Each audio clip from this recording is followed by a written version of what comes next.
Video like जरूर कर लीजिए और ऐसे वीडियो लगातार फ्री में पाने के लिए चैनल को तुरंत सब्सक्राइब कर लीजिए और बेल आइकन को जरूर टैप कर लीजिए ताकि आगे भी सारे वीडियो आपको मिलते रहे। यूट्यूब में फॉलो करते हैं तो प्लीज ये वाला फ्री टेलीग्राम चैनल जरूर ज्वाइन कर लीजिएगा। सारे नोटिफिकेशन सारे अपडेट यहीं पे आते हैं, ध्यान रखिए।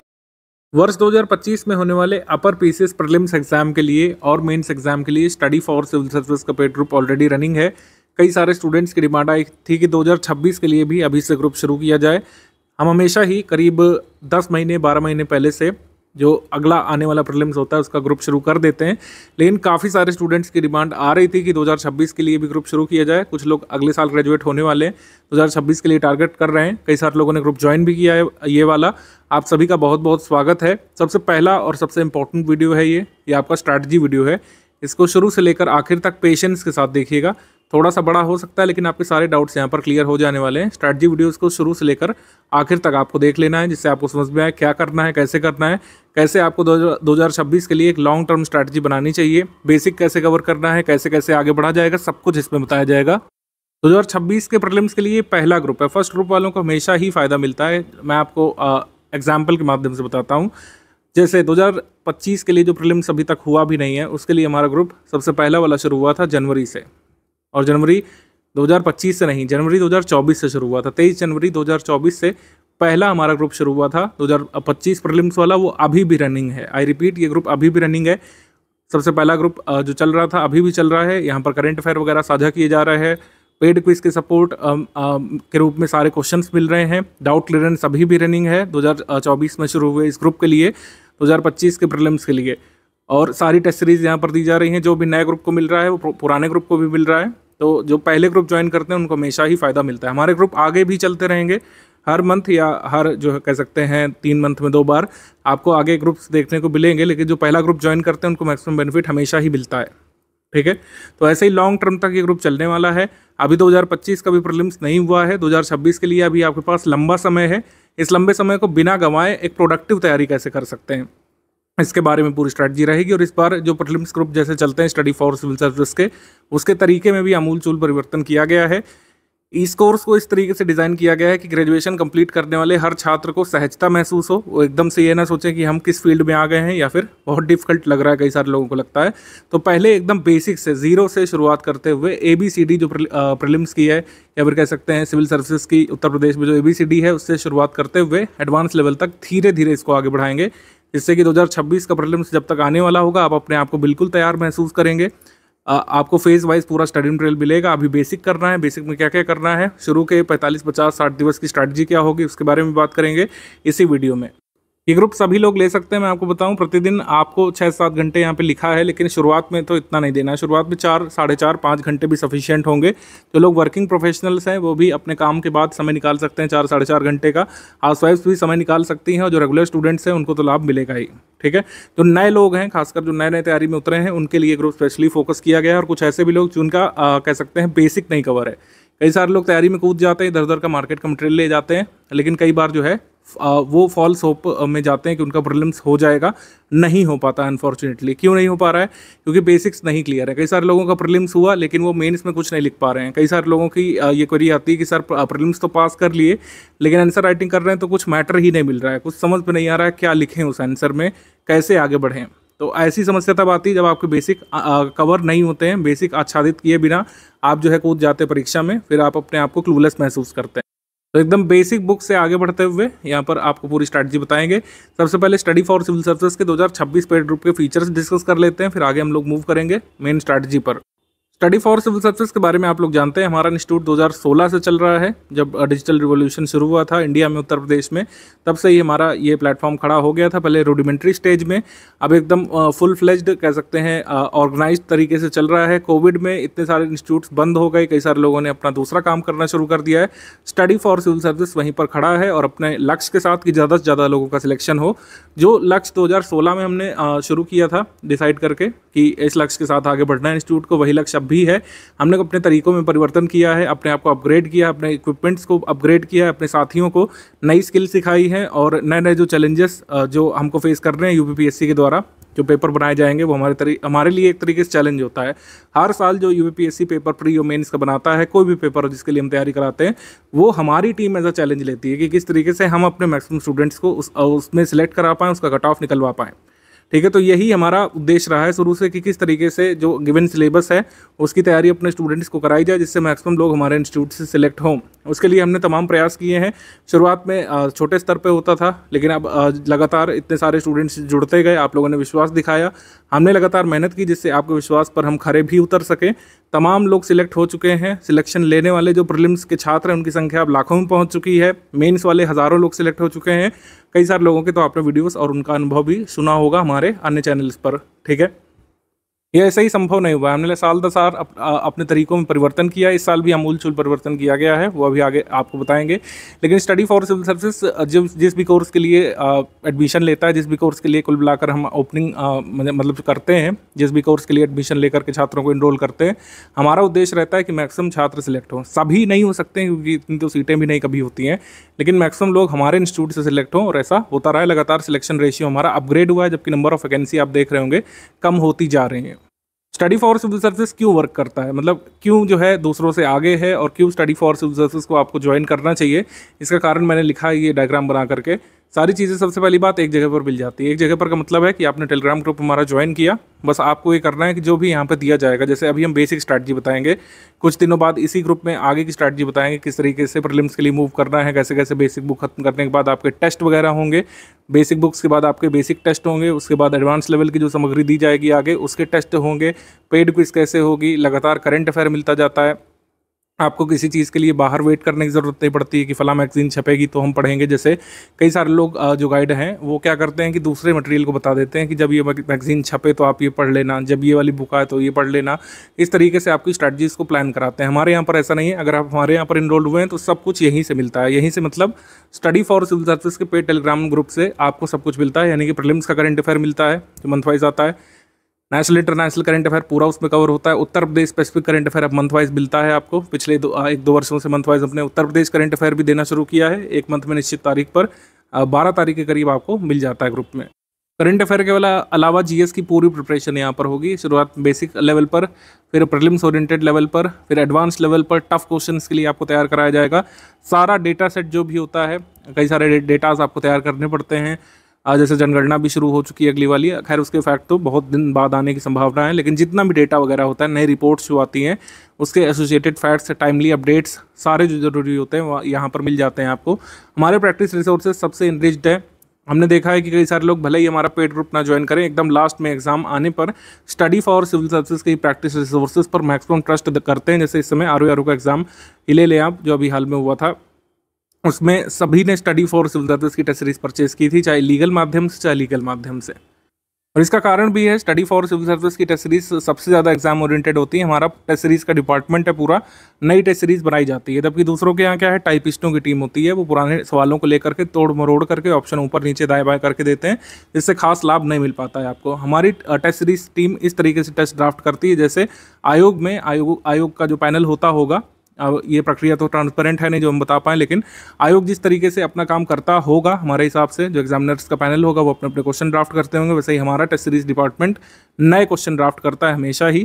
ठीक है, जिससे मैक्सिमम बेनिफिट आपको मिलता है। सबसे जो ज़रूरी टॉपिक्स होते हैं उसकी प्रैक्टिस हम इतनी बार करा देते हैं कि उससे जो क्वेश्चन पूछे जाते हैं प्रीलिम्स में आप कर ले जाते हैं और आपका कट ऑफ निकल जाता है। तो सबसे ज़रूरी चीज़ है कमिटमेंट। हमारा सपोर्ट लॉन्ग टर्म के लिए होता है। जैसे ये ग्रुप अभी हम शुरू कर रहे हैं, पहला ग्रुप 2026 का, आप देखेंगे कि 12 महीने, 16 महीने, 17 महीने बाद भी हमारी वही एनर्जी रहेगी, वही हमारा कमिटमेंट रहता है। बार बार आपसे फ़ी चार्ज नहीं की जाती है। अगर एग्ज़ाम 1-2 महीने टल भी जाता है, जैसे एग्ज़ाम ये टला है 2025 वाला, पहले जल्दी होना था लेकिन अब ये टल गया है, ऐसे ही कई बार एग्ज़ाम टल जाते हैं 2-3 मंथ के लिए, तो हम अपना सपोर्ट जारी रखते हैं हमेशा ही। जहाँ तक फिजिबल होता है study for civil service team अपना सपोर्ट मेंटेन करती है। ठीक है, अब आरओ का एग्ज़ाम जैसे कैंसिल हुआ था तो बहुत लॉन्ग टर्म के लिए टल गया था, तो उसमें हमने जो है कुछ नए चेंजेस किए थे, मतलब डिस्काउंट पर लोगों को एनरोल किया था। लेकिन यूपीपीएससी में आज तक भी ऐसा नहीं हुआ है कि एग्ज़ाम टला हो। इवन कोविड में आप देखेंगे एग्ज़ाम 5-6 महीने के लिए आगे बढ़ गया था, लेकिन हमारा सपोर्ट बिना किसी फीस के जारी रहा था, और हमने कोविड वाले के बाद के एग्ज़ाम की पूरी तैयारी कराई थी प्रीलिम्स में और मेंस में भी। तो हमारा सपोर्ट लॉन्ग टर्म तक रहता है। जो हमारा कमिटमेंट फीस लेने के दिन है वही हमारा 16 महीने बाद 17 महीने बाद भी रहता है। हमारे टीचर्स आपको डाउट क्लियरेंस ग्रुप में उसी तरीके से एंटरटेन करते हैं जैसे डे 1 में, वैसे डे नंबर 1000 मतलब डे नंबर कह सकते हैं 180वें में, या फिर डे नंबर जो है कह सकते हैं 400वें में। जब 12-14 महीने बीत जाएंगे तब भी हमारा वैसा ही सपोर्ट और वैसे एनर्जी बनी रहती है। आपकी एनर्जी भले ही डाउन हो जाए, आप भले ही अपने लक्ष्य से इधर उधर दाएं बाएं हो जाए, लेकिन हमारा सपोर्ट हमेशा बना रहता है। हमारे टीचर्स आपको डाउट बताएंगे, हमारा करंट अफेयर रेगुलर बेसिस पर आएगा आपके टेलीग्राम ग्रुप में। जो भी नए अपडेट्स होंगे, जो भी नया स्टडी मटेरियल होगा, वो टाइमली अपडेट किया जाता रहेगा। ठीक है, consistent support through out your journey बना रहता है। आपकी यात्रा में हम हमेशा साथ दिखेंगे आपको। आप भले ही यात्रा से इधर उधर हो जाएं, आप भले ही जो है पढ़ाई छोड़ दें कि कुछ और करने लगे, जब तक हमारा कमिटमेंट होता है जिस भी कोर्स के लिए, वो हमारा कोर्स चलता रहता है लगातार।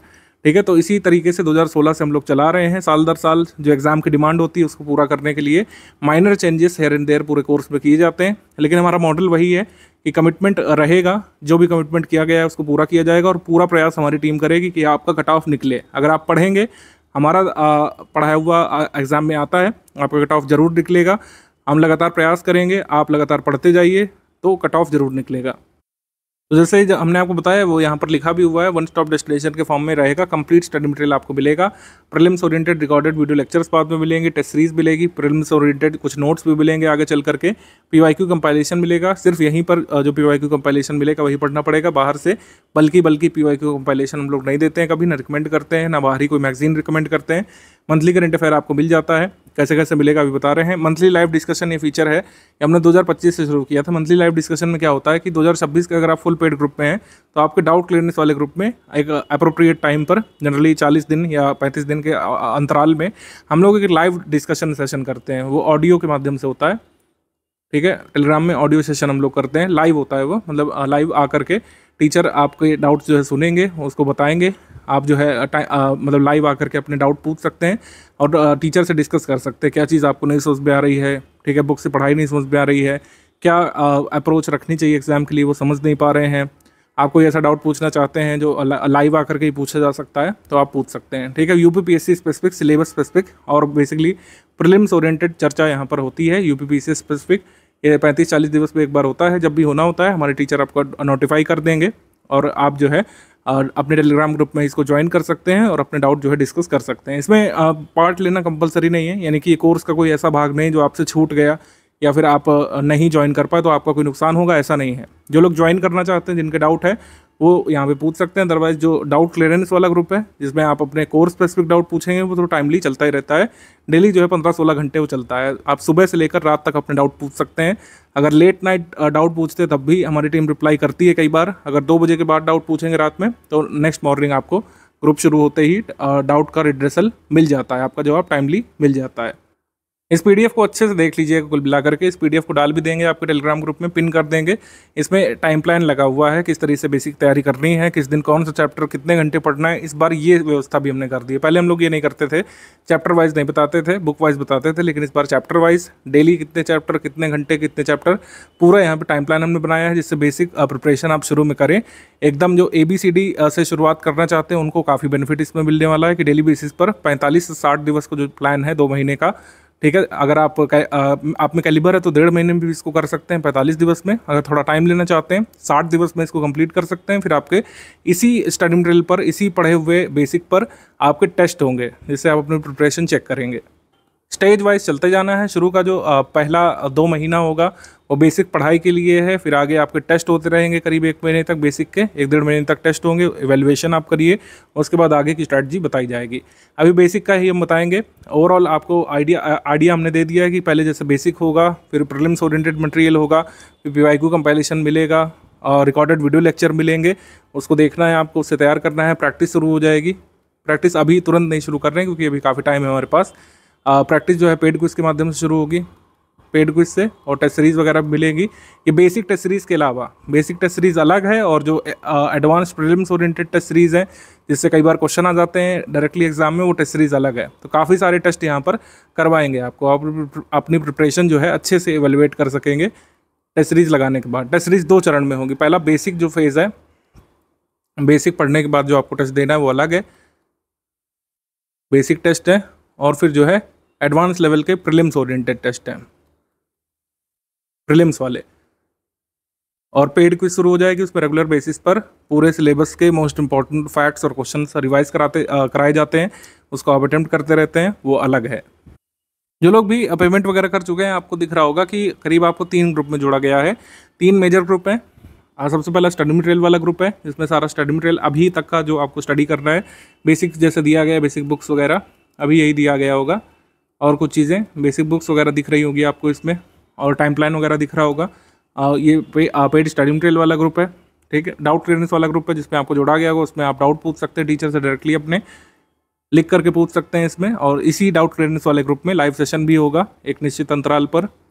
जो लोग ग्रुप में अभी अभी ज्वाइन करे हुए हैं, जैसे ग्रुप शुरू हुआ है मान लीजिए फला तारीख को, और आप 10 से 15 दिवस बाद भी ज्वाइन करते हैं, तो सबसे पहला जो काम करना है, अपने ग्रुप के पिंड मैसेज में स्ट्रैटेजी वीडियो देखना है, और पेड ग्रुप में स्टडी मटेरियल कैसे देखें वाला वीडियो देखना है।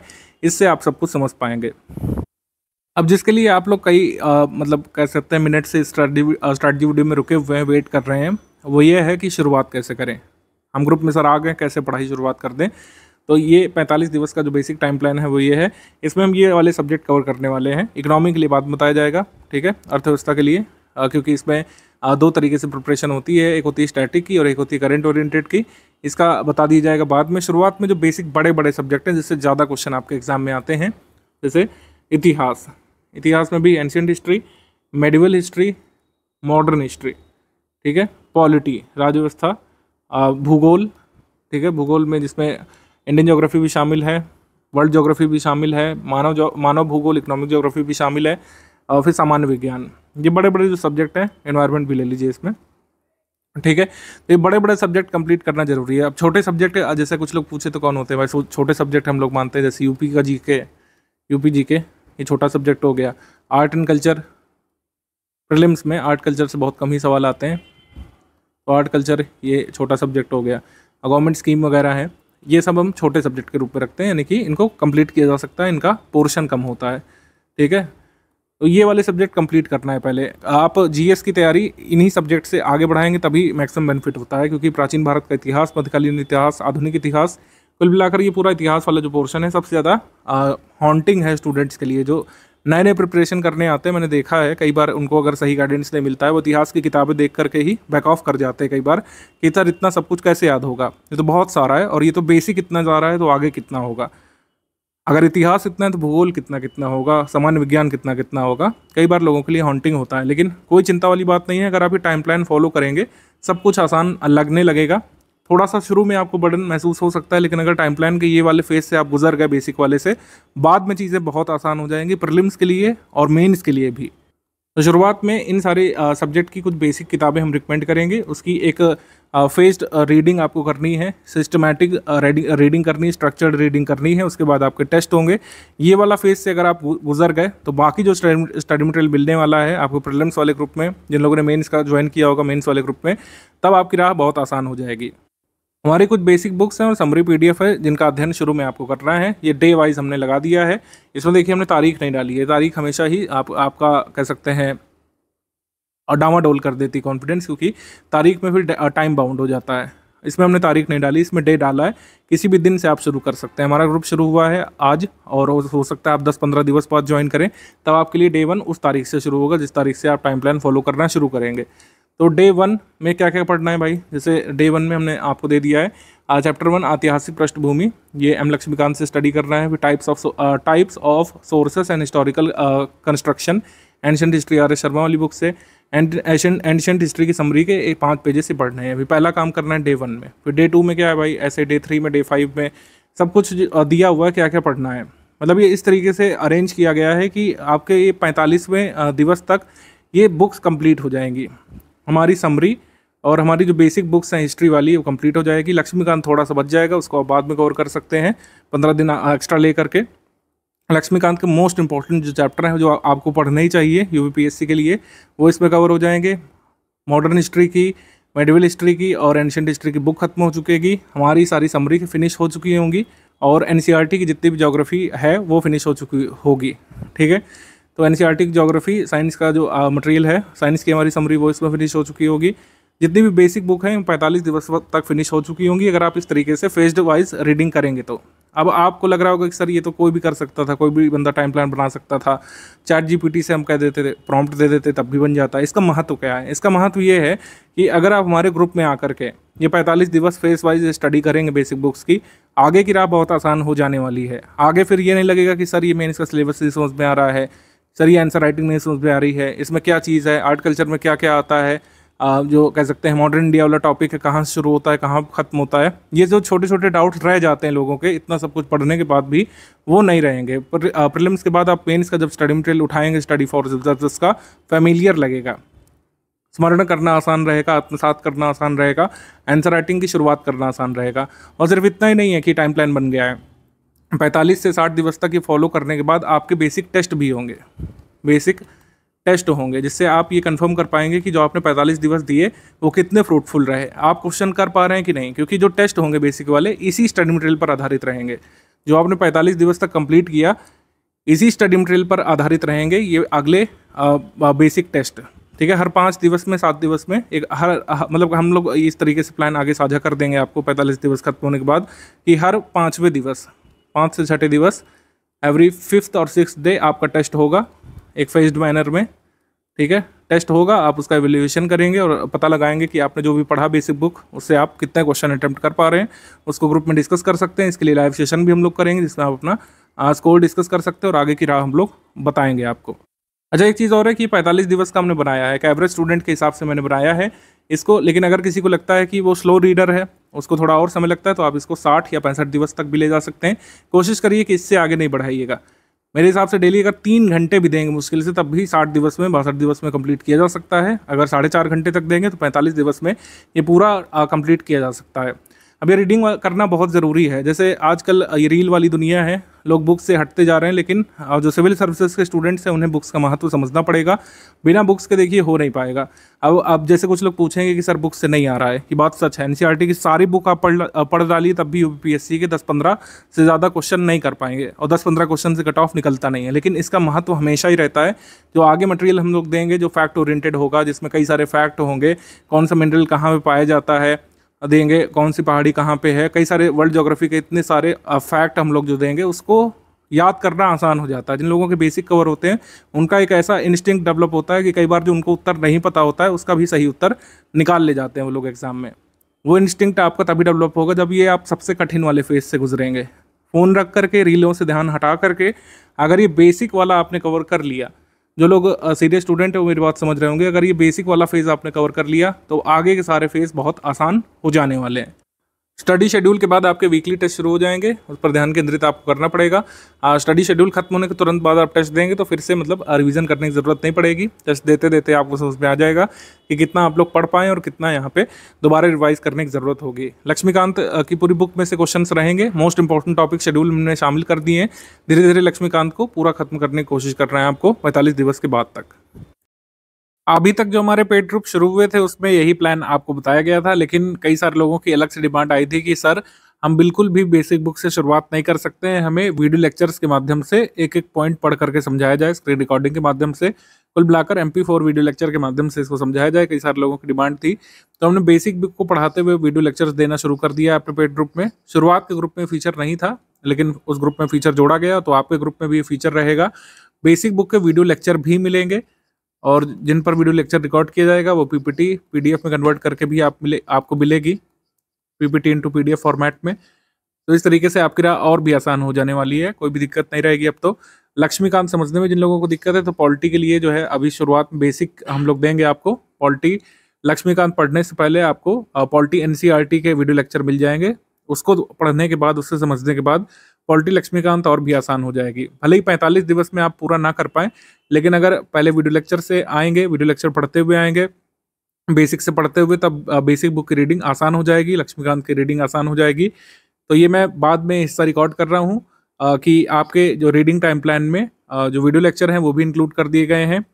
सभी बेसिक बुक जो कि हमने आपको रिकमेंड की उसके जो है वीडियो लेक्चर मिलेंगे आपको ग्रुप में। और पॉलिटी हम लोगों ने नहीं शामिल किया था शुरुआत में, पॉलिटी एनसीईआरटी, लेकिन पॉलिटी एनसीईआरटी के भी शुरुआत में आपको वीडियो लेक्चर प्रोवाइड कर दिए जाएंगे। लेटेस्ट अपडेट है आपके कोर्स में, ये पुराने ग्रुप को फीचर दिया गया था तो आपके ग्रुप में भी शामिल कर लिया गया है। ठीक है, तो बेसिक बुक के टाइम प्लान में रीडिंग तो है ही, लेकिन आपको जो है आपको सपोर्ट के लिए वीडियो लेक्चर भी मिलेंगे। वीडियो लेक्चर का टाइम प्लान आपके ग्रुप में साझा कर दिया जाएगा, किस दिन कौन सी बुक का कौन से सब्जेक्ट का वीडियो लेक्चर मिलेगा वो आपको अलग से ग्रुप में ही बता दिया जाएगा। ठीक है, आगे स्ट्रैटेजी वीडियो आप लोग कंटिन्यू करिए। कई सारे लोगों के मन में अभी भी डाउट रह रहा होगा कि क्यों बेसिक बुक पढ़ें जब इससे पूरा सिलेबस कवर नहीं होता है और एग्जाम में सारा कुछ नहीं आ सकता है। लेकिन बेसिक बुक जरूरी है, क्योंकि जो स्टाइल है बेसिक बुक का, जो पुरानी एनसीईआरटी है उसमें समझाते हुए चीज़ें दी हुई है, तो कई बार जो इंट्रोडक्शन है वो बहुत शॉर्ट होना चाहिए। इंट्रोडक्शन भले ही ओवरऑल सिलेबस को कवर ना करे, लेकिन आपके अंदर रीडिंग हैबिट डेवलप करेगा कि आप चीज़ों को लिंक कैसे करते हैं। बहुत छोटे से बच्चों जैसी भाषा में समझाते हुए जब चीज़ें एडवांस लेवल तक बढ़ती हैं आगे, तो उसको समझने में, आत्मसात करने में आसानी रहती है। कौन सी जगह पर विश्व के कौन से हिस्से पर कौन सा मिनरल पाया जाएगा, ये रटने को तो रटा भी जा सकता है, लेकिन अगर आपकी स्किल्स अच्छी हैं, अगर आपने बेसिक कंप्लीट किया है, कई बार आपके सामने ऑप्शन होगा, आपने नहीं पढ़ा होगा कि कौन सी जगह पर कौन सा मिनरल मिलेगा, लेकिन आपके सामने अगर क्वेश्चन होगा तो आप उसमें सही अंदाज़ा लगा लेंगे, क्योंकि आपने लिंक किया होगा हर चीज़ को। आपने जो कह सकते हैं जलवायु है, जलवायु यानी जो क्लाइमेट है उसको पढ़ा है, वर्ल्ड क्लाइमेट को पढ़ा है, इसके साथ आपने जियोलॉजी पढ़ी है अच्छे से, इसके साथ आपने सॉइल वगैरह पढ़ा है। इन सबको लिंक करके आप कहीं ना कहीं अंदाज़ा लगा लेंगे कि कौन सी जगह पर कौन सा मिनरल मिलेगा। ये ऐसे ही वर्क करता है, ये मैं आपको वैसे नहीं समझा सकता जब तक आप खुद नहीं पढ़ेंगे।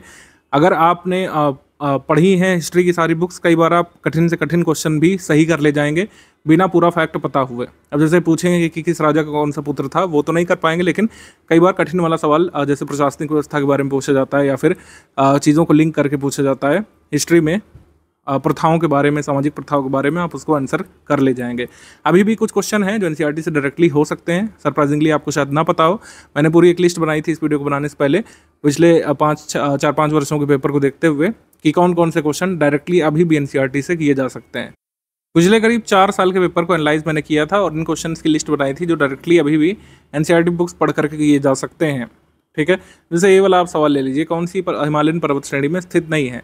तो अगर आपको सिर्फ ये पता होता कि ऐसे नाम वाले पर्वत ज़्यादातर जो है ये साउथ इंडिया में है, या फिर हम लोग कह सकते हैं सतपुड़ा के नीचे ही मिलेंगे, ऐसे नाम वाले पर्वत सतपुड़ा के नीचे मिलेंगे। हमसे पूछा है हिमालयन पर्वत श्रृंखला श्रेणी में कौन कौन शामिल हैं, तो अगर आपने ये 2 एलिमिनेट कर लिए तो ये 2 आंसर आप कर सकते थे, इसका आंसर डी वाला आप निकाल सकते थे। ऐसे ही कई सारे प्रश्न हैं। ये वाले देखिए, ये तो डायरेक्टली एनसीईआरटी के फैक्ट पे आधारित है। पहला वाला, भारत छठा सबसे बड़ा देश है, कितना एरिया कवर करता है, पूरी तरीके से ट्रॉपिक जोन में आता है कि नहीं आता है। ये वाले क्वेश्चन डायरेक्टली एनसीईआरटी से किए जा सकते थे। ये वाला रक्त में ब्लू बेबी सिंड्रोम किससे होता है, या डायरेक्टली गिवन है। विटामिन वाला जो केमिस्ट्री में जो कह सकते हैं हम पढ़ते हैं, विटामिन वाले में साफ साफ दिया हुआ एनसीईआरटी में कि ह्यूमन बॉडी सारे विटामिन को सिंथेसाइज नहीं कर पाती, हमको कुछ स्पेसिफिक फूड कंज्यूम करने होते हैं अपनी डाइट में, जिससे हमारे गट में यानी हमारी आंतों में जो बैक्टीरिया होते हैं वो विटामिन सिंथेसाइज करते हैं। ठीक है, तो इस कंसेप्चुअल क्वेश्चन को कर सकते थे आप। ऐसे ही जलवायु वगैरह वाला चैप्टर अगर आपने पढ़ा हो, और रिन्यूएबल एनर्जी रिसोर्सेज वाला चैप्टर पढ़ा हो, तो इन वाले क्वेश्चंस को कर सकते थे। ठीक है, अगर आपने थोड़ा बहुत जो कृषि वाला चीज़ें कंप्लीट की हैं तो ये अंदाज़ा लगा सकते थे कि कौन सी क्रॉप कहाँ पे देखने को मिलेगी। एग्रीकल्चर, साइंस और इन्वायरमेंट वगैरह को लिंक करके कई सारी चीज़ें जो एनसीईआरटी में चैप्टर्स के फॉर्म में दी है, उससे काफ़ी फ़ायदा आपको ना सिर्फ प्रीलिम्स में मिलता है बल्कि मेंस में भी। ये क्वेश्चन आप कर सकते थे। ये मुगल साम्राज्य मूल रूप से सैनिक राज्य था, ये अवधारणा दी है एनसीईआरटी में। ठीक है, क्योंकि मुगल जो है थियोक्रेसी पर आधारित राज्य नहीं था। मुगल कह सकते हैं administration what not based on theocracy. ठीक है, राज धर्म पर आधारित नहीं था, सैनिक राज्य था, और मनसबदारी सिस्टम के हिसाब से यहाँ पे सैनिकों को नियुक्त किया जाता था। Asiatic Society of Bengal directly दिया है। आज भी कई सारी चीज़ें डायरेक्टली दी हैं एनसीईआरटी में जो पूछी जाती हैं। Various components of ecosystem are independent, यहाँ पे नॉट दिया हुआ है तो ये असर्शन रॉन्ग हो जा रहा है हमारा। ये पिछले 4-5 वर्षों के पेपर से मैंने निकाला। यूट्रोफिकेशन दिया है और बायोजियोकेमिकल साइकिल भी दी है। मानव मस्तिष्क के बारे में जो क्वेश्चन पूछे जाते हैं, हमारा हार्ट कितने चैम्बर का है, और ये तो डायरेक्टली दिया है कि तमिलनाडु कोस्ट को जो है साउथ वेस्ट मानसून के से वर्षा क्यों नहीं मिलती है। ठीक है, इसका कारण भी डायरेक्टली मेंशन्ड है। इसके बाद जो है ये वाला है आइलेट्स ऑफ बीटा सेल्स से, मतलब beta cells of islets of Langerhans से पैंक्रियास में कौन सा हार्मोन सेक्रेट होता है, इंसुलिन। इसकी कमी से क्या हो जाता है वो भी मेरे को पता है। ग्रोथ, पॉपुलेशन और डेवलपमेंट कैसे आपस में लिंक्ड है, ये अवधारणा एनसीईआरटी से आप बना सकते हैं। प्राकृतिक रेशम में कौन सा कंपोनेंट आपको देखने को मिलेगा। कोरिलेस फोर्स की अवधारणा दी है एनसीईआरटी ज्योग्राफी में। ये 2024 वाले कुछ क्वेश्चन है जिसमें इस तरीके से आंसर की आयोग जारी करता था निशान लगा करके। तो हिमालय अभी भी ऊंचा क्यों हो रहा है, ये 9th क्लास की ज्योग्राफी चैप्टर में गिवन है। टेक्टोनिक प्लेट्स अभी भी टकरा रही हैं, ठीक है। इंडियन टेक्टोनिक प्लेट अभी भी कोलाइड कर रही है यूरेशियन से, तभी हिमालय अभी भी ऊंचा हो रहा है। 2019 में हिमालय की नपाई हुई थी, थोड़ा सा सेंटीमीटर बढ़ा है हिमालय का। टर्किश इन्वेजन सक्सेसफुल क्यों हुआ था, इसकी अवधारणा गिवन है, ठीक है, मेडिवल हिस्ट्री में, RS सतीश चंद्रावाली में। और किस तरीके से आपके कह सकते हैं 12th की ह्यूमन ज्योग्राफी वाली एनसीईआरटी में ये अवधारणा समझाई गई है सस्टेनेबल डेवलपमेंट की, ब्रेटलैंड रिपोर्ट की। लिमिट टू ग्रोथ जो है ये क्लब ऑफ रोम का है, इसके बारे में मेंशन्ड है। तो कुछ ऐसा नहीं कि बिल्कुल भी क्वेश्चन एनसीईआरटी से नहीं आ रहे हैं, लेकिन इतने सब्सटेंशियल नहीं कि पूरा कट ऑफ निकल जाए। लेकिन बेसिक अगर आप कवर करते हैं तो इन क्वेश्चंस का लाभ तो मिलता ही है। मेंस का जब आप पढ़ने जाते हैं तो काफ़ी फायदा उसमें मिलता है मेंस के मैटर को समझने के लिए, क्योंकि मेंस का मैटर किसी भी जगह से आप पढ़ें, चाहे आप हमारे यहाँ से पढ़ें चाहे कहीं से भी, मेंस के मैटर में बेसिक से नहीं पढ़ाया जाता। मेंस के मैटर में सिलेबस के हिसाब से पढ़ाया जाता है, जो सिलेबस में है उसको एक्सपैंड किया जाता है, जिससे आंसर राइटिंग में आपके लिए हेल्प मिले, आंसर राइटिंग में आप उन कह सकते हैं पॉइंट्स को यूज़ कर पाएँ। ह्यूमन डेवलपमेंट इंडेक्स में कौन कौन से पैरामीटर्स होते हैं, इंडिया की लेटेस्ट रैंक क्या है, ये करंट अफेयर में कवर होता है, अभी हमने कवर कराई है मई मंथ वाले में। मई 2025 में लेटेस्ट रैंक जो आई है इंडिया की वो पता होना चाहिए आपको। अगर पता है तो कमेंट करके बताइए इस वीडियो के नीचे आप लोग। माल्थस की थ्योरी जो है ये गिवन है एनसीईआरटी में डिटेल में। एसिड रेन का भी पूरा कंसेप्ट समझाया गया है, और ये अवध का जो एनेक्सेशन किया गया था उसके बारे में भी कहानी मेंशन्ड है। तो ऐसा नहीं है कि बिल्कुल भी क्वेश्चंस नहीं आ रहे, इतने तो मैंने ही गिना दिए, जबकि ओवरऑल देखा है। अभी थोड़ा डेप्थ तक देखा जाए तब और भी मिल जाएंगे, मतलब 15 क्वेश्चन तो 150 में से मिल ही जाते हैं आज भी एनसीईआरटी से। ये लाभ है, और दूसरा लाभ तो मैंने बता ही दिया, ओवरऑल अंडरस्टैंडिंग बनती है। जो कठिन वाले कई बार फैक्ट जो पूछे जाते हैं उसको तैयार करने में कहीं ना कहीं इनडायरेक्टली एनसीईआरटीज हेल्प करती हैं। यूपीपीएससी में कितने टॉपिक से कितने क्वेश्चन बनते हैं, कौन कौन से टॉपिक जरूरी होते हैं, उस टॉपिक से कितने क्वेश्चन आते हैं, इसका आइडिया शुरू से होना चाहिए। इसके लिए हम चार्ट देते हैं आपको स्ट्रैटेजी पीडीएफ में। ये शुरू से ही भान होना चाहिए कौन सब्जेक्ट सबसे ज़रूरी वाले हैं। जैसे हिस्ट्री ऑफ इंडिया, इसमें एंशिएंट, मेडिवल, मॉडर्न तीनों ही शामिल हैं। Ancient history, medieval history, modern history. मैंने जानबूझ करके इसमें अलग अलग से आपको नहीं बताया, क्योंकि तीनों ही बहुत महत्वपूर्ण है। पहले 4-5 वर्ष पहले ऐसा कहा जाता था, और वो सत्य भी थी ये बात कि आप मॉडर्न हिस्ट्री पर फोकस करिए, एंशिएंट मेडिवल छोड़ दीजिए, या फिर बहुत मिनिमल फोकस उस पर रखिए। लेकिन ऐसा नहीं है, अब एंशिएंट से ज़्यादा क्वेश्चन हो सकते हैं पूरे पेपर में। मेडिवल से ऐसा हो सकता है ज़्यादा क्वेश्चन आ जाए, मॉडर्न से कम आ जाए। तो पूरे हिस्ट्री को कवर करना है, एटलीस्ट शुरुआत में तो पूरी हिस्ट्री पर ही फोकस करना है। जब एकदम एग्जाम नज़दीक होगा तो आगे की स्ट्रैटेजी आपको बताएंगे। 2024 वाले पेपर में जो दिसंबर में हुआ था 26 सवाल आए थे हिस्ट्री से। 2023 में भी आइडेंटिकल रहा था, 26 आए थे। 2022 में 24 आए थे, 2021 में 19 रह गए थे, 2020 में 22 आए थे, 2019 में भी 22 आए थे। तो हिस्ट्री ऑफ इंडिया से 20+ क्वेश्चन हमेशा ही एक्सपेक्टेड होते हैं, जरूरी टॉपिक है आपका।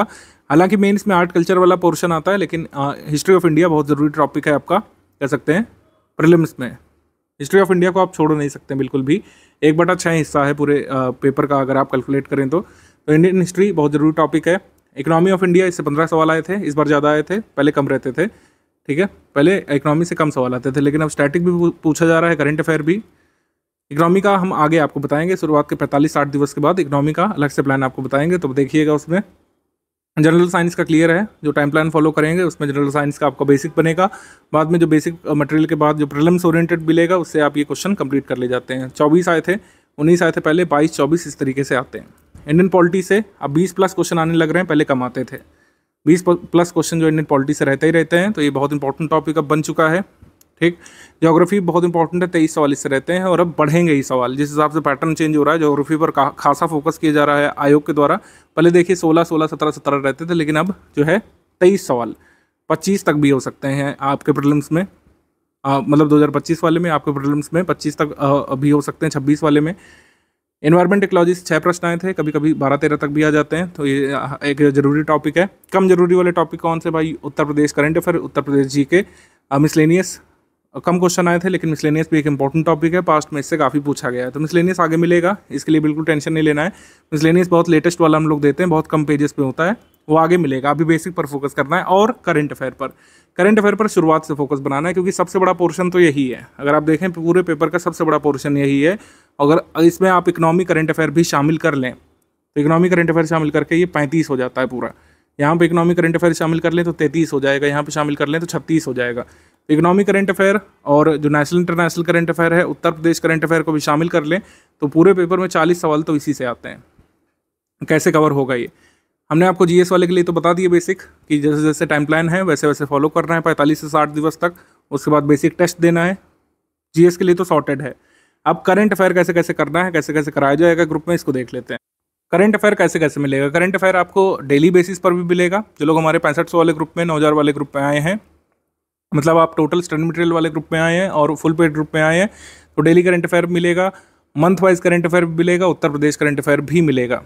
ठीक है। जो लोग केवल स्टडी मटेरियल वाले ग्रुप में आए हैं, कह सकते हैं 4000 वाले में, उनको शायद जो है डेली बेसिस पर करंट अफेयर ना मिल करके डेली का मंथली कंपाइल करके मिलेगा। जो भी आपके कोर्स की डिटेल है उसमें देख लीजिएगा। मतलब जो लोग फुल पेड ग्रुप में हैं उनको डेली करंट अफेयर मिलेगा, मंथली करंट अफेयर मिलेगा, डेली का मंथली कंपाइल करके मिलेगा मेन स्पेसिफिक के लिए, और उत्तर प्रदेश करंट अफेयर भी मिलेगा। मतलब टोटल करंट अफेयर यहीं से मिल जाएगा, आपको कहीं से कुछ भी पढ़ने की ज़रूरत नहीं पड़ेगी। ये बात सच है। कुछ लोग रिकमेंड करते हैं कि आपको पेपर खुद से पढ़ना चाहिए, लेकिन यूपीपीएससी की ऐसी अभी कोई डिमांड नहीं है कि आपको खुद से न्यूज़पेपर एनालिसिस करना चाहिए। जो लोग यूपीएससी की तैयारी करते हैं वो लोग अपने न्यूज़पेपर वाला अपने हिसाब से देख सकते हैं। इसके लिए अलग से न्यूज़पेपर पढ़ने की ज़रूरत नहीं पड़ेगी। कुछ लोग हिंदी न्यूज़पेपर रिकमेंड करते हैं कुछ लोगों को, उसको भी अवॉइड करिए। फोकस करिए कि आपको जो डेली करंट अफेयर मिलेगा स्टडी फॉर सिविल सर्विस का, उसको आप कंप्लीट कर लें। मेरे हिसाब से शुरुआत में 50 मिनट, फिर धीरे धीरे करके आप 25-22 मिनट तक लाइएगा अपनी टाइम ड्यूरेशन को, कि इतने में आपको डेली करंट अफेयर कंप्लीट कर लेना है। डेली करंट अफेयर को याद नहीं करना है, ध्यान रखिएगा। जैसे न्यूज़पेपर को हम लोग याद नहीं रखते हैं, याद करना हमारा औचित्य नहीं होता है, जानकारी इकट्ठा करना औचित्य होता है। डेली न्यूज़पेपर को पढ़ने का उद्देश्य जो होता है, वैसा ही उद्देश्य आपको हमारा डेली करंट अफेयर पढ़ते समय रखना है, कि आपको याद नहीं करना है, आपको बस अंडरस्टैंडिंग बनानी है, आपको बस खुद को इन्फॉर्म्ड रखना है। तो डेली करंट अफेयर और मंथली करंट अफेयर में अंतर क्या होता है, इसको पहले से एक बार कवर कर लेते हैं। मंथली करंट अफेयर में 2 प्रकार के पीडीएफ हम लोग देते हैं। एक मंथली करंट अफेयर होता है जिसमें सेक्शनल करंट अफेयर और एमसीक्यू होता है। यही सबसे ज़रूरी वाली पीडीएफ होती है जो आपको स्किप नहीं करना है। मंथ वाइज ये वाली तो करना ही है, क्योंकि प्रीलिम्स में जो क्वेश्चन आएंगे आपके करंट अफेयर वाले, वो इस पीडीएफ से डायरेक्टली सॉल्व होते हैं। उसका स्क्रीनशॉट वगैरह भी हम लोग दिखाते हैं एग्जाम के बाद। यही वो पीडीएफ है जिसमें नेशनल इंटरनेशनल हम लोग कवर करते हैं, पहले सेक्शन वाइज और फिर इसके कुछ एमसीक्यू होते हैं। इसके अलावा टॉप 500 हम लोग क्वेश्चन देते हैं, इससे आप प्रैक्टिस कर सकते हैं। मंथली करंट अफेयर पढ़ने के बाद इससे प्रैक्टिस कर सकते हैं। ठीक है। तो ये 2 पीडीएफ देते हैं। प्रधानता यहाँ पर इसी की रहेगी। जो प्राइमरी पीडीएफ जो आपको स्टडी करनी है, जो फंडामेंटल आपको स्टडी करना ही करना है, वो ये है। ये मैंडेटरी है इसको स्टडी करना। ये टॉप 500 वाला आपके पास समय है, अगर आपको लगता है कि रिवाइज करना चाहते हैं तो इसको पढ़ सकते हैं। ये मैंडेटरी नहीं है। 500 वाला ये कॉम्प्लीमेंट्री है, मैंडेटरी नहीं है। अगर आपको रिवाइज करना है, आपको लग रहा है कि मंथली करंट अफेयर पढ़ने के बाद हमको और प्रैक्टिस करने की ज़रूरत है, तो आप इससे कर सकते हैं। लेकिन जो मैंडेटरी है, जो कंपलसरी है, वो ये वाली है। मंथली करंट अफेयर पढ़ना प्रीलिम्स के लिए कंपलसरी है। ये कंपलसरी पीडीएफ है। डेली करंट अफेयर और मंथली करंट अफेयर में क्या अंतर होता है, इसको एक बार अच्छे से हम लोग डिकोड कर लेते हैं, जिससे आगे परेशानी होगी नहीं। कई सारे लोगों के मन में डाउट रहता है। डेली करंट अफेयर की जो पीडीएफ है 14-16 पेजेस में डेली बेसिस पर आती है। जैसे न्यूज़पेपर आता है आपके पास, न्यूज़पेपर में कई सारे घटनाक्रम होते हैं, खेल घटनाक्रम भी होता है और बॉलीवुड से भी जुड़ा पेज रहता है, जो आपके लिए कभी भी जरूरी होता नहीं है। मतलब बॉलीवुड की एक आधी खबरें, अवार्ड वगैरह शो को छोड़ करके कुछ जरूरी नहीं होता हमारे एग्जाम के लिए। तो डेली करंट अफेयर का उद्देश्य यही है कि आपको गैर ज़रूरी चीज़ों से बचा करके कुछ ऐसी चीज़ दी जाए जो प्रोडक्टिव हो, ओवरऑल आपके प्रिपरेशन में हेल्प करे और डिस्ट्रैक्टिव भी ना हो। ठीक है। मतलब डिस्ट्रैक्ट भी ना करे इधर उधर की न्यूज़ से। तो ये मुख्य परीक्षा के सिलेबस पर केंद्रित करके दी जाती है। जैसे आपने अगर देखा होगा डेली करंट अफेयर का स्ट्रक्चर, उसमें बकायदा लिखा भी रहता है कि GS1 से संबंधित टॉपिक है, GS4 का टॉपिक है, GS2 का टॉपिक है, GS3 का है। इस तरीके से लिखा भी रहता है उसमें। किसी भी घटनाक्रम को, किसी भी न्यूज़ को, या फिर कह सकते हैं किसी भी मेन इवेंट को 360 डिग्री कवर करने का इसमें प्रयास किया जाता है, जिससे आपको ज़्यादा से ज़्यादा मैटर मिले। इसमें चीज़ों को पल्लवित किया जाता है, एक्सपैंड किया जाता है। ठीक है। समझाने की कोशिश की जाती है हर तरीके से, तो मैटर थोड़ा सा ज़्यादा हो सकता है। डेली बेसिस पर आता है 14-16 पेज, और इसमें मुख्य परीक्षा में उत्तर लेखन जब आपको करना होता है, इससे हेल्प मिलती है, क्योंकि डेली बेसिस पर आपके पास कुछ ना कुछ मैटर होता है लिखने के लिए। आपके पास कई सारे पॉइंट्स होते हैं, हर चीज़ का प्रो एंड कॉन्स उसमें डिस्कस किया जाता है। भविष्य के सरोकार करके एक वो हेडिंग होती है जिसमें बताया जाता है आगे क्या हो सकता है और स्टूडेंट को क्या क्या ध्यान रखना चाहिए। इसको आपको लर्न नहीं करना होता है। सबसे ज़रूरी बात यह है कि डेली बेसिस पर इतना करंट अफेयर आएगा, आप कभी भी याद नहीं कर पाएंगे। एक दिन का पूरा नहीं रट पाएंगे, वो तो महीने भर चलता रहेगा। संडे को नहीं आता है। डेली करंट अफेयर में संडे ऑफ रहता है, संडे को जरूरी इवेंट होता है तो उसको मंडे को हम लोग कवर करते हैं। संडे को करंट अफेयर नहीं आता है, ध्यान रखिएगा, तो संडे को हॉलीडे रहता है आपका। मुख्य परीक्षा में इसमें फ़ायदा मिलता है, प्रीलिम्स परीक्षा में भी इसकी महत्ता है लेकिन कम है, ठीक है। तो ये daily current affair mains focus ज़्यादा होता है, इसमें मेंस में ज़्यादा हेल्प मिलती है आपको, प्रीलिम्स में कम हेल्प मिलती है और इसको लर्न नहीं करना होता है। ये मुख्य बिंदु हो गए। मंथली करंट अफेयर डिफर कैसे करता है? मंथली करंट अफेयर का स्ट्रक्चर ही बिल्कुल अलग है। आपने देखा होगा शुरुआत में कुछ टेबल्स बनी रहती है, उसमें कुछ न्यूज़ लिखी है और फिर बाद में कुछ एमसीक्यू है। पूरी तरीके से प्रीलिम्स में जैसे क्वेश्चन आयोग पूछता है उसी फॉर्मेट में हम बनाने का प्रयास करते हैं।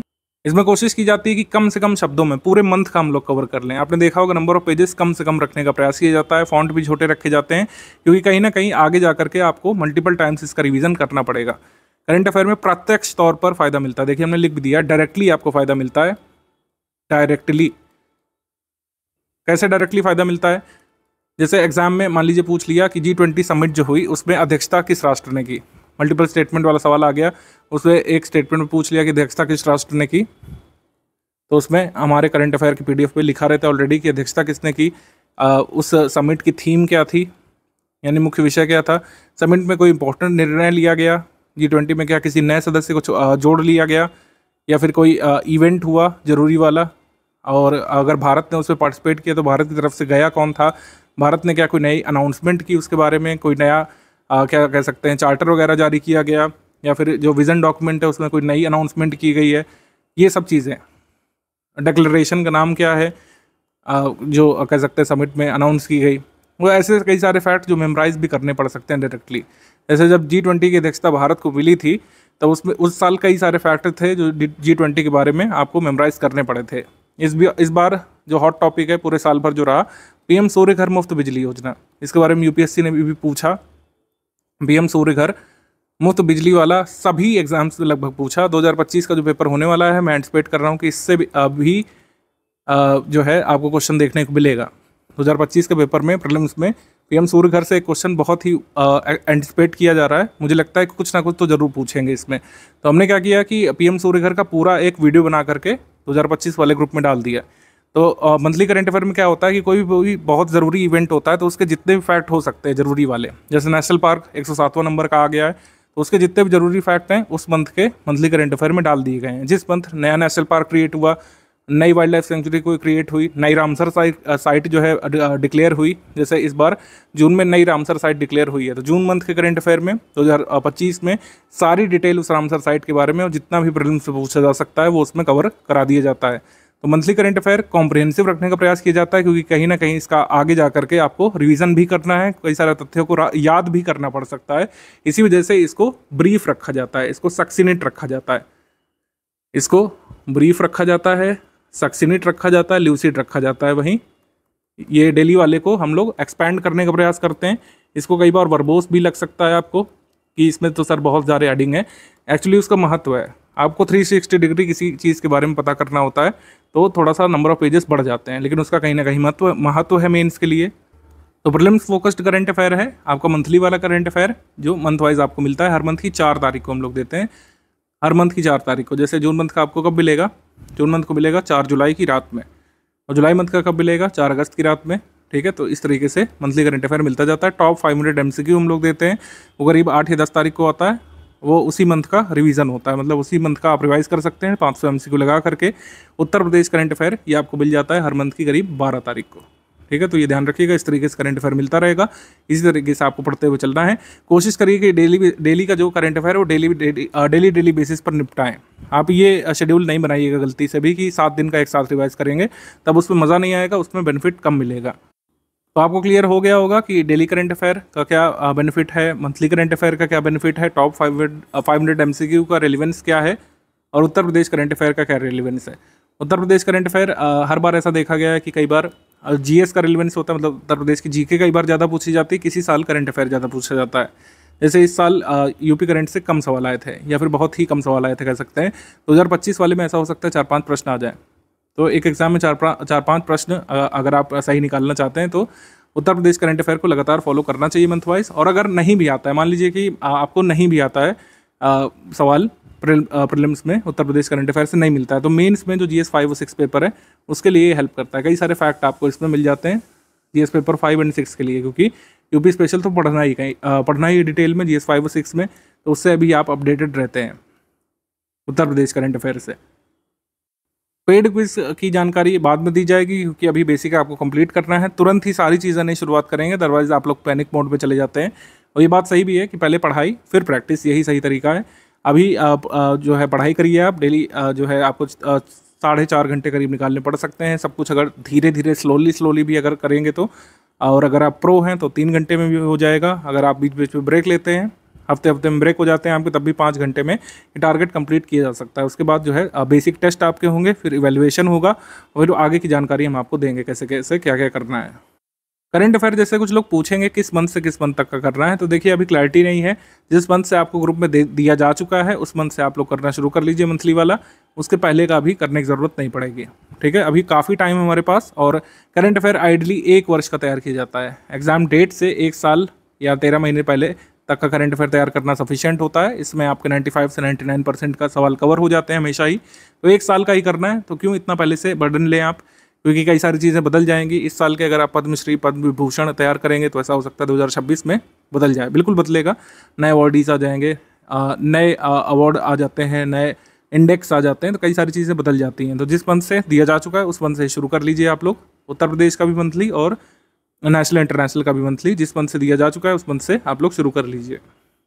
अल्टीमेट गोल देखिए ये है, जो प्रीलिम्स ग्रुप में आए हैं उनका अल्टीमेट गोल अपनी PDF में नाम देखना है। अपनी PDF मतलब जो रिजल्ट की PDF आएगी प्रीलिम्स के बाद, उसमें अपना नाम आपको पाना है। अल्टीमेट गोल यही है, इसी वजह से इतना पैसा, इतना धन खर्च करके, इतना जो है आपको मेहनत भी करनी है आगे काफ़ी दिन तक, तो उसका परिणाम आपको हासिल करना ही है। परिणाम क्या हासिल करना है भाई? Cut off. कट ऑफ क्या है भाई? कट ऑफ 2018 से यहाँ पे दिया हुआ है, क्योंकि 2018 के बाद से ही पैटर्न बदला है। ठीक है, 2023 में कट ऑफ कितना गया था? 2023 में 94 क्वेश्चंस पर कट ऑफ गया था। इस बार पोस्ट बहुत कम थी 2023 वाले में, अगर आप देखें पोस्ट काफ़ी कम थी, तो इस वजह से कट ऑफ गया था। 2024 में थोड़ी सी ज़्यादा है, नंबर ऑफ पोस्ट का थोड़ा सा फर्क पड़ता ही है हमेशा। एग्जीक्यूटिव पोस्ट कम होने की वजह से कट ऑफ यहाँ पर 125 मार्क्स का गया था। लेकिन अगर नॉर्मली 400, 500, 600 पोस्ट जब भी होती हैं जिस साल, उस साल इतना ही कट ऑफ जाता है। 111 मार्क्स कट ऑफ गया था 2022 वाले में, यानी 83.28 क्वेश्चन आप सही करके मेंस की टिकट पा सकते थे। 2021 में 115 कट ऑफ गया था, 86.25 क्वेश्चंस, और 2020 में कट ऑफ गया था 82.5 क्वेश्चंस। 2019 में 87.75 क्वेश्चंस और 117 कट ऑफ गया था यहाँ पे। ठीक है, 2018 में काफ़ी इजी पेपर आया था, नंबर ऑफ पोस्ट भी काफ़ी ज़्यादा थी, 126 मार्क्स कट ऑफ गया था। ठीक, ये कट ऑफ रहा है, और इससे आप क्या कह सकते हैं, डिराइव कर सकते हैं। इससे डिराइव करेंगे आप कि 82 से 95 सवाल सही करने मात्र से कट ऑफ क्लियर हो जाएगा। लेकिन कैच क्या है? नेगेटिव मार्किंग है यहाँ पे। नेगेटिव मार्किंग 1/3 की है। नेगेटिव मार्किंग का इफेक्ट हटाने के बाद 82 से 95 सवाल अगर आप सही करते हैं तो आपका कट ऑफ निकल जाएगा। पढ़ाई करते समय टारगेट हमेशा ट्रिपल डिजिट के लिए करना है कि कम से कम 100 जो क्वेश्चंस हैं आप सही निकालें। 150 में से 100 सही क्वेश्चंस निकालने के लिए लगे रहना एग्जाम के दिन तक। बाकी एग्जाम के दिन तो डिसाइड होगा कि आप कितना तक पहुँच पा रहे हैं और क्या आइडियली कट ऑफ उस साल होना चाहिए। नेगेटिव मार्किंग का इफेक्ट हटा करके 100 क्वेश्चन यानी कि ट्रिपल डिजिट तक पहुंचना आपका उद्देश्य होगा, लेकिन धीरे धीरे पहुंचेंगे। अभी से कट ऑफ के बारे में टेंशन लेना या फिर मार्क्स वगैरह का कैलकुलेट करना समझदारी नहीं है। अभी तो आप बेसिक पर हैं, जितना बेसिक मजबूत करेंगे आगे की राह उतनी आसान होती जाएगी, ये ध्यान रखिए। टॉपिक वाइज वेटेज से हमको पता चलता है कि फर्स्ट प्रायोरिटी करंट अफेयर की भी होनी चाहिए, क्योंकि करंट अफेयर में जैसे हमने आपको बताया 40 तक सवाल आ सकते हैं उत्तर प्रदेश करंट अफेयर को मिला करके, इकोनॉमी करंट अफेयर को मिला करके। हिस्ट्री फिर सेकंड प्रायोरिटी यहाँ पे होनी चाहिए, क्योंकि हिस्ट्री ऐसा टॉपिक है जिसमें अगर आप ज़्यादा क्वेश्चन से निकालते हैं तो दूसरों से आगे निकल जाते हैं। ठीक है, जनरल साइंस थर्ड प्रायोरिटी है, फिर इंडियन पॉलिटी है, फिर जो है ज्योग्राफी है। ठीक है, ज्योग्राफी काफ़ी बड़ा टॉपिक भी है, जिसका बेसिक नहीं कवर होता तो उनको 2 सब्जेक्ट में काफ़ी दिक्कत होती है, एक हिस्ट्री ऑफ इंडिया और एक ज्योग्राफी। तो इसी वजह से इन दोनों पर काफ़ी फोकस किया गया है कि इनकी बेसिक बुक आप जरूर कंप्लीट करें टाइमली, जिससे आगे की राह आसान रहे। ये हमारा ग्रुप जो है टेलीग्राम पर चलने वाला है, कोई स्पेसिफिक वेबसाइट या पोर्टल नहीं है। टेलीग्राम पर ही ऑपरेट करने का निर्णय स्टडी फॉर सिविल सर्विस ने हमेशा से लिया था, क्योंकि सबसे स्टेबल ऐप है अभी तक का। ठीक है, व्हाट्सएप इतना स्टेबल नहीं जितना टेलीग्राम है, कोई भी मैसेजिंग ऐप उतना स्टेबल नहीं जितना कि टेलीग्राम है। उतने फीचर्स भी प्रोवाइड नहीं कराता है free of cost. Telegram free of cost version में भी काफ़ी सारे फीचर्स अवेलेबल हैं और उसका लाभ लीजिए आप लोग, जैसे लाइव सेशन का और जो PDF साइज़ का 2 GB तक का आप डेटा डाउनलोड कर सकते हैं एक फाइल में। तो काफ़ी स्टेबल ऐप है, इसमें ज़्यादा क्रैशेस इसमें नहीं होते हैं। लेकिन अब यूज़र बढ़ते जा रहे हैं तो कई बार ऐप में दिक्कतें आती हैं, उस दिक्कतों का सामना कैसे करना है और परेशान नहीं होना है, इसके बारे में भी लिख दिया है। कई बार आपका ग्रुप लोड नहीं होता है तो आप लोग जो है हमारी टीम को फ़ोन करने लगते हैं। इसको करने के बजाय ये कुछ स्टेप्स आप पहले कर लिया करिए, ट्रबल शूट कर लिया करिए। पहले इंटरनेट कनेक्शन अपना चेक करिए, एरोप्लेन मोड में डाल करके फिर जो है डेटा ऑन करिए। कई बार इससे सही हो जाता है, कई बार डिवाइस को रिस्टार्ट करने से सही हो जाता है, कई बार जो कैश मेमोरी है उसको हटाना पड़ता है, कई बार स्टोरेज बहुत ज़्यादा भर जाता है आपका टेलीग्राम में तो स्लो चलने लगता है या फिर लोड होने में देर लगाता है। तो क्या करना है, टेलीग्राम सेटिंग पे जाना है, डेटा एंड स्टोरेज सेटिंग पे जाना है, ठीक है, स्टोरेज डेटा पर जाना है, उसमें कैश मेमोरी पूरी क्लीन कर लेना है। ऐसे होगा क्या कि जो भी आप स्टोर किए होंगे अपने मोबाइल में वो हट जाएगा, आपको दोबारा डाउनलोड करने का ऑप्शन आएगा, लेकिन दोबारा डाउनलोड करने के बाद कोई दिक्कत नहीं होती है। कई बार टेलीग्राम को अनइंस्टॉल भी करना पड़ सकता है क्योंकि कई बार बग आ जाता है उसमें। बग कैसे हटेगा, जब आप पूरा उसको हटा देंगे ऐप को और फिर उसको इंस्टॉल करेंगे। कई सारे लोग पूछते हैं कि सर क्या अनइंस्टॉल करने से पूरा हमारा डेटा चला जाएगा? ऐसा नहीं होता है। आप अनइंस्टॉल करके फिर से इंस्टॉल करिए, जिस नंबर से आपने रजिस्टर किया है हमारे टेलीग्राम ग्रुप में उसी से फिर लॉगिन कर लीजिए, सारा डेटा वापस आ जाता है। कोशिश करें कि टेलीग्राम को प्ले स्टोर से या फिर अपने एप्पल के ऐप स्टोर से, आईपैड के ऐप स्टोर से लेटेस्ट वर्जन में अपडेट रखें, जिससे आगे कोई दिक्कत ना हो। सीसैट के लिए अभी स्टडी मटेरियल हमने नहीं दिया है। सीसैट का कंप्लीट स्टडी मटेरियल और टॉपिक वाइज जो प्रीवियस ईयर पेपर हैं वो अभी हम बाद में देंगे। जीएस के लिए भी प्रीवियस ईयर पेपर हम कुछ दिन बाद आपको साझा करेंगे, सब कुछ कंपाइल करके। अभी जो है आपको बेसिक पर फोकस करना है। बेसिक पर फोकस करने के बाद आपको बेसिक टेस्ट देने हैं। बेसिक टेस्ट के बाद exam oriented test, prelims oriented test भी होंगे आगे, उसका डिटेल आपको मिलेगा बाद में। प्रीवियस ईयर क्वेश्चन का जो कंपाइलेशन है वो स्टडी फॉर सिविल सर्विस आपको ग्रुप में देगा और वो कब से पढ़ना है हम बता देंगे, उस हिसाब से आप लोग चालू करिएगा। और जो मार्केट में जो पीवाईक्यू कंपाइलेशन मिल रही है उनसे कतई दूर रहिएगा, रहना है आपको। खासकर अपने एग्ज़ाम की इनिशियल प्रिपरेशन में कतई उससे दूर रहिएगा। अगर आप ग्रेजुएट हुए हैं और आपको कोई ये फलाने किताबें सजेस्ट कर रहा है कि पीवाईक्यू कंपाइलेशन आप ले आइए मोटे मोटे और उससे पढ़ डालिए, गलती करेंगे आप लोग निश्चित तौर पर। कभी भी आपके बेसिक मजबूत होंगे नहीं और मेंस में खासी दिक्कत आने वाली है। ये मोटे मोटे पीवाईक्यू कंपाइलेशन 2016 में या फिर 2014 या उससे पहले रेलिवेंट होते थे, जब मेंस का पेपर भी ऑब्जेक्टिव होता था। अब इसका महत्व नहीं रह गया है। पीवाईक्यू किस तरीके से पढ़ना चाहिए और कौन कौन से मिथक या मिथ एसोसिएटेड हैं पीवाईक्यू से, उसको क्लियर कर लेते हैं यहाँ पे शॉर्ट में। मैं यहाँ पर किसी को डिफेम करने के लिए या फिर किसी की स्ट्रैटेजी को कह सकते हैं नीचा दिखाने के लिए नहीं आया हूँ, या फिर हमें ये नहीं कहना है कि हमारी स्ट्रैटेजी सर्वश्रेष्ठ है, लेकिन लॉजिक के साथ यहाँ पर समझते हैं कि पीवाईक्यू कंपाइलेशन क्यों नहीं पढ़ना चाहिए। पीवाईक्यू हमें सिलेबस को समझने में हेल्प करता है, ये सही बात है। और पीवाईक्यू हमेशा ही देखना चाहिए। जैसे हमने आपको कुछ पीवाईक्यू दिखाए थे कि कैसे एनसीईआरटी हेल्प करती है सॉल्व करने में हमारे पेपर को, पीवाईक्यू के माध्यम से मैं आपको समझा पाया। पीवाईक्यू कई बार हेल्प करते हैं सिलेबस को समझने में, क्योंकि सिलेबस जो है यूपीपीएससी का आधे पेज में लिख करके आयोग देता है, उससे कई बार चीज़ें नहीं अंडरस्टैंड कर पाते हैं आप लोग। ये बात सच है कि पीवाईक्यू से हमें काफ़ी कुछ अंदाज़ा पड़ जाता है कि क्या पूछा जाएगा, कौन कौन से टॉपिक्स जरूरी हैं। जैसे पॉवर्टी वाला टॉपिक जरूरी है, हमको पीवाईक्यू से अंदाज़ा लग जाता है।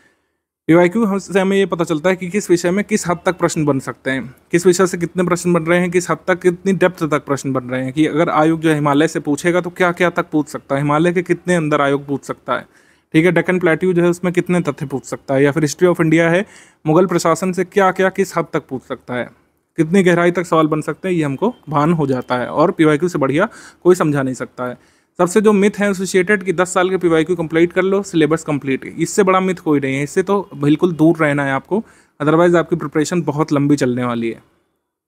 बिना कोई जो है कह सकते हैं परिणाम लाए बहुत लंबे समय तक प्रिपरेशन कर सकते हैं आप, अगर आप इस मिथ को फॉलो करेंगे कि पीवाईक्यू कंप्लीट कर लो पिछले 10-20 साल के।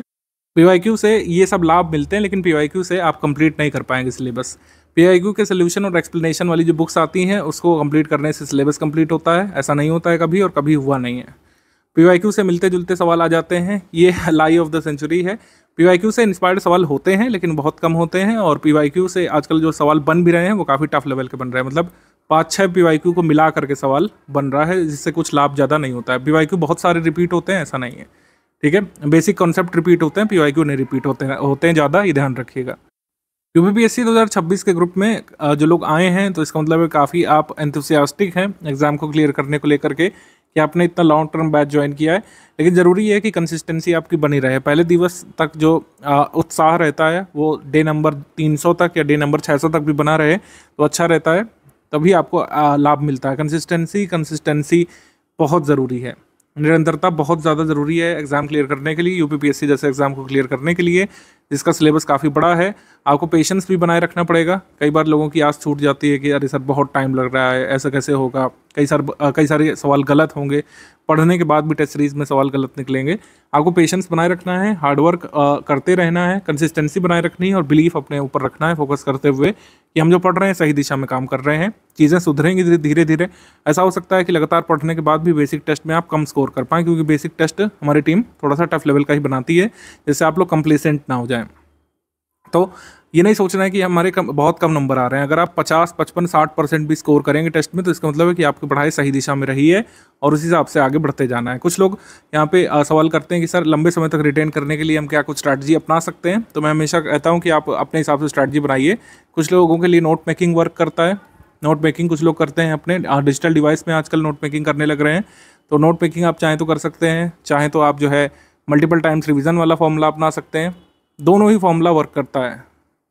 कई सारे लोगों ने बिना नोट्स बनाए अपना पूरा प्रीलिम्स क्लियर किया है मल्टीपल टाइम्स रिवीजन से, और कई सारे लोग नोट्स भी बनाते हैं, नोट्स से भी उनका काफ़ी फ़ायदा मिलता है। तो दोनों ही में से कोई मेथड आप अपना सकते हैं। दोनों के अपने अपने फ़ायदे नुकसान है। नोट मेकिंग में थोड़ा सा ज़्यादा टाइम लगता है, लेकिन ये काफ़ी इफेक्टिव तरीका है चीज़ों को लंबे समय तक रिटेन रखने का, याद रखने का।